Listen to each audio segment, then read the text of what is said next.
is the Ghosts in the Valley podcast. I am your host, Al Cooley, and welcome. Today's episode is on The Exorcist, the true story with Roland Doe. If any story of demons or the devil, possession bothers you, you might want to skip this one. If it does interest you, stay tuned for at the very end of this episode. I have a bonus, which is a true story given to me from a friend of mine in 1988, and it's called Jackie. But before we get into that, let me give a couple shout-outs. Number one is to Cindy Martinez from Welcome to the Neighborhood podcast. Her father is doing very well in Chicago, and my prayers and thoughts go out to him. I hope he gets better real soon, and she will be back with her podcast real soon. Also, thank you to Robert over at Ghostly Paranormal. He was on my last episode, and he gave me a shout-out on his podcast, and I appreciate that. You know, if we can help each other out, that's what it's all about, and sharing great stories. So let's get right to it with The Exorcist, the story of Roland Doe.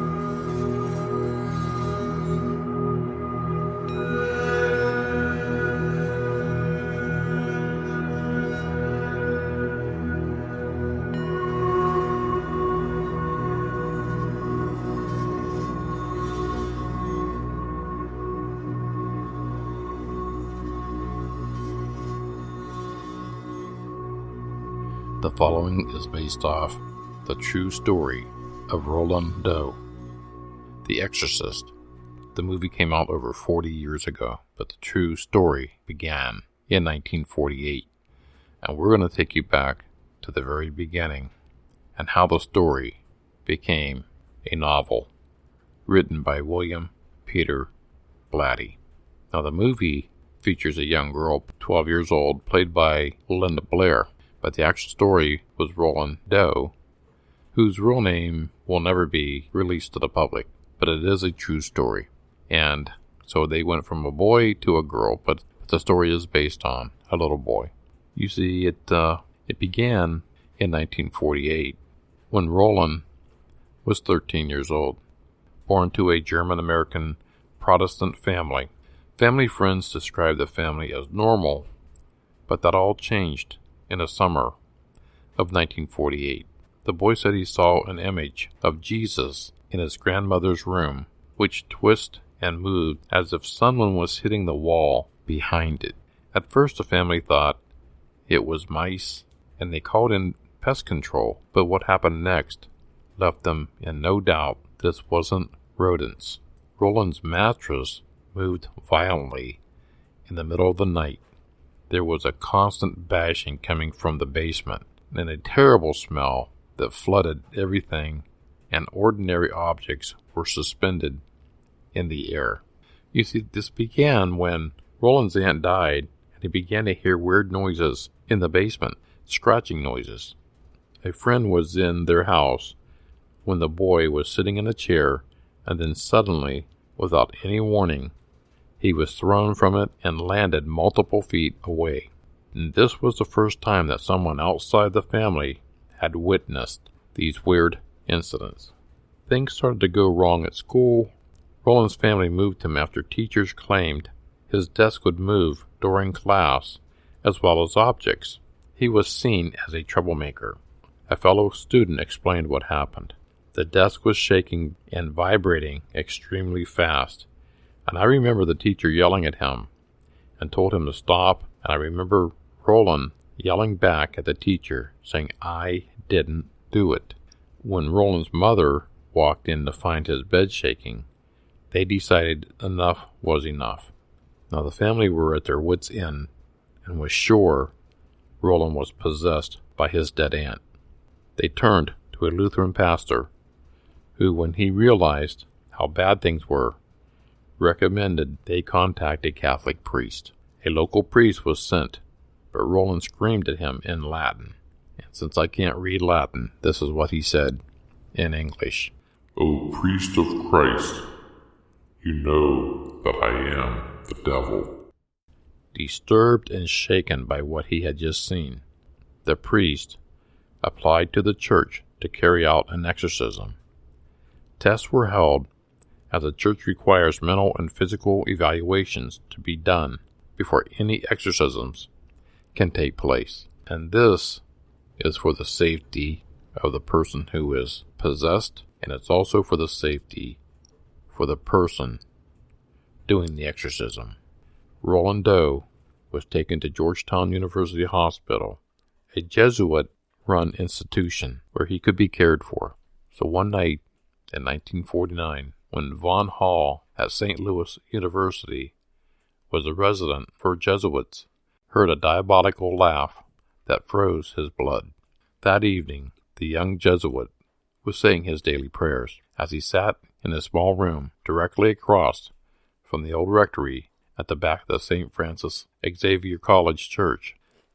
I heard this wild, idiotic, diabolical laughter, said the Reverend Lucius F. Cervantes. I hadn't heard a thing about the exorcism at the time, so I tried to find out what it was all about. I looked towards the window from where the light was coming, but saw nothing. What he had heard was a 14-year-old boy, many believe was possessed by demons. These episodes occurred mostly at night. He would supposedly become incredibly strong, his body distorting and transforming, hills touching the back of his head, the body forming a loop, all reported by priests who were witnesses. During these convulsions, the doctors attending him could find no change in his public rate or blood pressure. The bed would shake violently. Obscene words and images appeared on his skin in raised red welts. These brandings on his body, on his skin, it happened as many as 30 times each day, were unquestionably paranormal, says William Peter Blatty, who wrote the novel The Exorcist. Some of the markings were on the back. Some were pictures, often lasting from 3 to 4 hours. Blatty claims that to have a copy of the official document, the official report by the late Reverend William Bowdern, who conducted the exorcism. Blatty supposedly received after he wrote the book. Blatty and a Jesuit priest named John Walsh, a friend of Bowden's, talked about the Roman numeral 10 that appeared on the boy's chest. It was believed that 10 demons were involved, Walsh said. A voice coming from the boy supposedly told an attending Jesuit who was assisting Bowden that he would die in 10 years and would be burned in hell. Blatty recalled one of the strangest incidents in the official diary. One night, sitting on the bed beside the boy, Bowden watched a tiny, nearly invisible pitchfork or lines move from under the boy's upper thigh all the way to the ankle. Droplets of blood occurred. Bowden was only a foot away, and there were usually 4 or 5 witnesses. The boy supposedly spat a foul substance at all the priests who attended him, all the way across the room, and was incredibly accurate with his spatting of this substance. The pea soup vomit shown in the movie The Exorcist was not too far-fetched from the original story of what happened. Often, according to the priest, he had to be forcibly restrained, and in one of these incidents, he broke the nose of a Jesuit seminarian named Walter Halloran, who was at St. Louis University working on his master's degree in history. For 3 weeks, Halloran assisted Bowdern. Recently, he recalled his involvement in this strange case. Halloran used to drive the boy from the St. Louis home of his aunt and uncle, who were instrumental in bringing the boy here, to the college church rectory and the old 19th century wings of Alexian Brothers Hospital on South Broadway, where most of the exorcisms were conducted. Those wings of the hospital were torn down in 1976. I was a good friend of Billy Bowdern, he said, so Father Bowdern asked him to hold him down. Halloran is a former high school football player, but even being a football player, Roland Doe broke Halloran's nose. Now, Halloran said he observed words like hell that were raised on the boy's skin. That happened a number of times. It just appeared, and quite a bit of pain. On Holy Thursday that year, phenomenon started occurring as I was reading the prayers. Don't talk about it anymore. It hurts too much. And there were more obscenities, but he was a nice little kid under all of this. It all tallied After I read the script by Father Baudin, John Walsh said, he is certain that many years later that the wails and the laughter that Cervantes heard were those of the boy possessed with the devil, or with something. Baudin, who died a few years ago, never publicly acknowledged that he was the exorcist, but he was.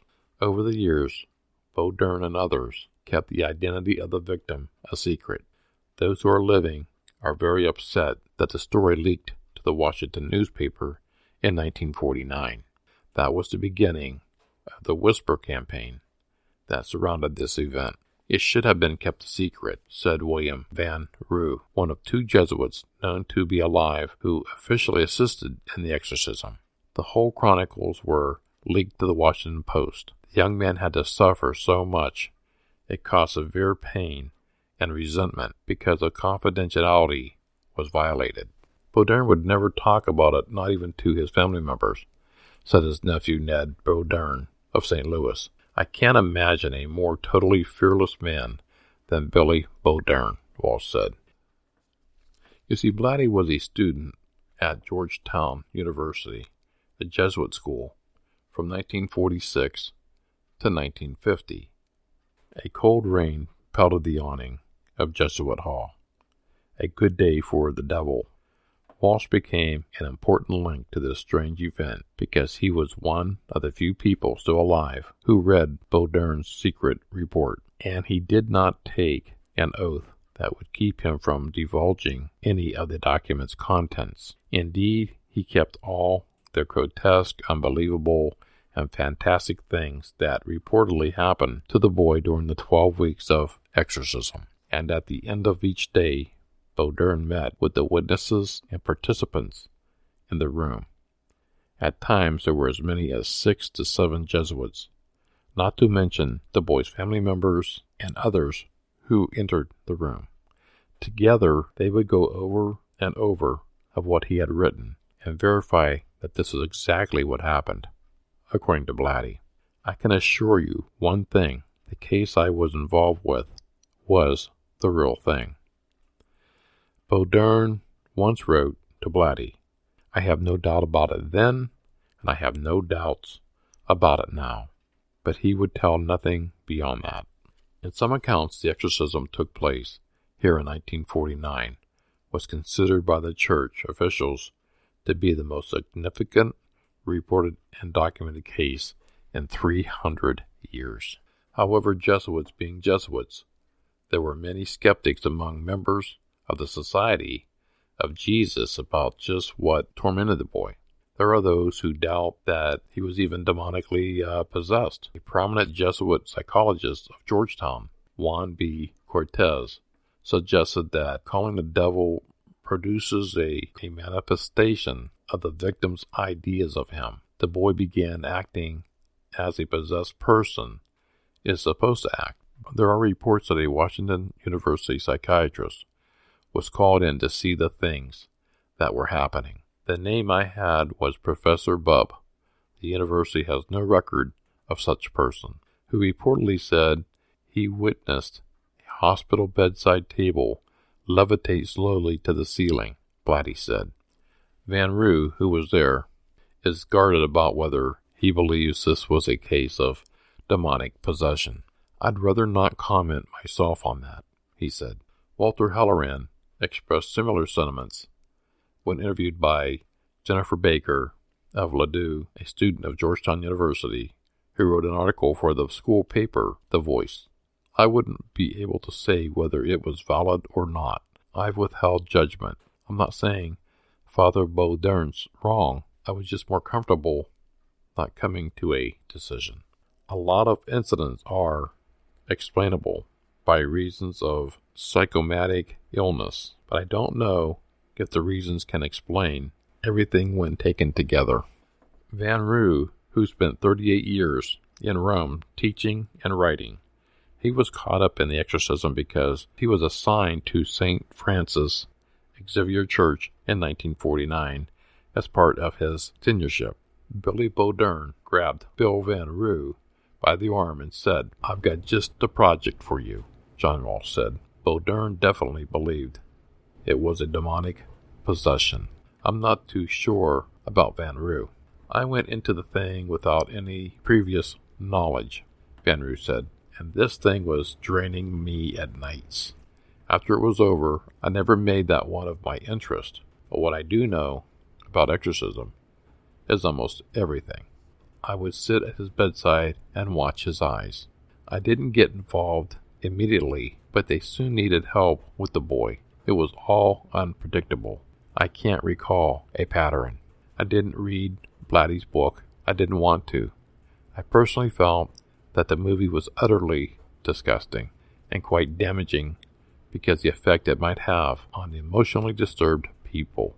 After his book and before the movie, Blatty said he came in possession of the secret exorcism diary. I, in fact, did not base my book on either of the publicized North American cases, said Blatty, referring to both the St. Louis event and a 1929 exorcism involving a woman, which reportedly occurred in Erling, Iowa. The 1949 case inspired me, Blatty said, from his home in Connecticut. It was notoriously publicized in the Washington area. I believe this one was the real thing. The 3-month exorcism that took place in St. Louis gave me the conviction to go on, he continued. Had I not heard from Bodern, I don't think I would have written a book. In deference of Bodern's concerns, he changed the possessed character and the exorcist from a boy named Jamie to a 12-year-old girl. From his wallet, Walsh pulled out a small newspaper clipping. It contained questions about the devil from diverse sources. Mark Twain, an English priest, and a Bible translator named Ronald Knox, who died in 1957. It is so stupid of modern civilization to have given up believing in the devil when he is the only explanation behind it, Knox wrote. And Twain, in usual droll fashion, had this to say about the case of Lucifer. Satan hasn't a single salary worker, but the opposition employs millions, Walsh said. According to Walsh, the boy who was the object of the exorcism is now married and living in Omaha and has been fine since the exorcism. He named his first child Michael for the archangel, the scourge of demons, he wrote. He works for an airline. However, Halloran said he was under the impression that the boy became a doctor. There are other reports that the man changed his name and is still living in the Washington area. Walsh said the man reportedly recalls nothing or little about his ordeal, whether he works for an airline, whether he's a doctor, or whether he knows anything about what happened, which I tend to think is totally absurd. I mean, how could you not remember being possessed by the devil? But according to these reports, he converted to being a Catholic, as did his entire family, said the grandmother who first reported her grandson's odd behavior, but the grandmother remained a Lutheran until she died. I will say this, whether he was a Protestant, a Lutheran, or a Catholic, the demon doesn't care what you are. To conclude on this story, if Roland is still alive today, he would be around 86 years old. But since we don't really know his real name, we're going to go with Roland. Coming up on the next short story, and it was given to me by a friend of mine, Gregory, in 1988. The story is about a young African-American girl. She's 9 years old, from the southside of Youngstown, and she goes by the name of Jackie, which is not her real name, but we're gonna give her the name of Jackie today. And Jackie had a bunch of mental problems. She was a troubled child in school. She was taken out of the Youngstown School District because she was a threat to not only herself, but to the other students. She was homeschooled for about 2 years, and it just got worse and worse. And they were contemplating on putting Jackie into a mental facility. And right before that happened, though, they brought in an expert to evaluate her to see if she qualified for this facility. And towards the end of the examination of Jackie, her body levitated about 2 to 3 feet off the bed and turned sideways, still off the bed, and looking at the examiner, and told the examiner, "You will rot in hell with me. The examiner immediately fled the room in tears. Meanwhile, all along, Jackie's sister, her older sister, always claimed Jackie was possessed. It wasn't a mental problem. It was demons. And the parents, nobody would believe her, saying, because it was a lot of similarities to the movie The Exorcist. A lot of similarities. Now, she didn't levitate to the ceiling or walk across the ceiling, but she did levitate, they say 2 to 3 feet off of her bed. The family decided to bring in their reverend from their church, which was mainly an all-black church, and the reverend came in, and after talking to Jackie, and then watching how Jackie turned from a nice 11-year-old into a very troubled person that's possessed. Now she's 11, and he decided they would do an exorcism. So he called in 4 other members of his church, the elders, and this is where my friend comes in because he was one of the elders of the church. And as the reverend put it, we're going to do an all-nighter until we get this thing out of her. Well, the all-nighter turned into 1-nighter, 2-nighter, 3-nighter, 4-nighter, and on that 4th night, they decided we need more help. So they reached out to a friend of theirs that recommended a Catholic priest. Now, if anybody knows about the Catholic Church, they will not do an exorcism unless all other avenues are closed, as in a physical and mental evaluation, which has already been done. The priest came in on the 5th night, the 6th night. They were basically getting nowhere. It was that 6th night when the priest said, I need all 5 members, the elders and yourself, talking to the reverend, plus I'm going to bring in my people, which were laymen and other ministers of the Catholic Church. We are going to get rid of this tonight. There was a total of 13 people in the room. All ministers or elders of the church, the reverend and the priest, 13. For some reason, he needed that number 13. Nobody knows why. The next 12 hours, he was relentless. They were all relentless in saying the prayer to release the demon from Jackie's body, shouting the prayer, shouting it over and over. Jackie was fighting it all the way. As soon as her body would start to levitate, he would push her body back down on the bed, in her face, shouting the prayer. Her body would levitate again, pushed her back down. She spat on the priest. She threw up on the priest. She scratched the priest. He would not let up. Everybody was surrounded the bed. Now everybody shouting this prayer. After 12 hours, 7 days, and this was 24/7. It was nonstop. 7 days.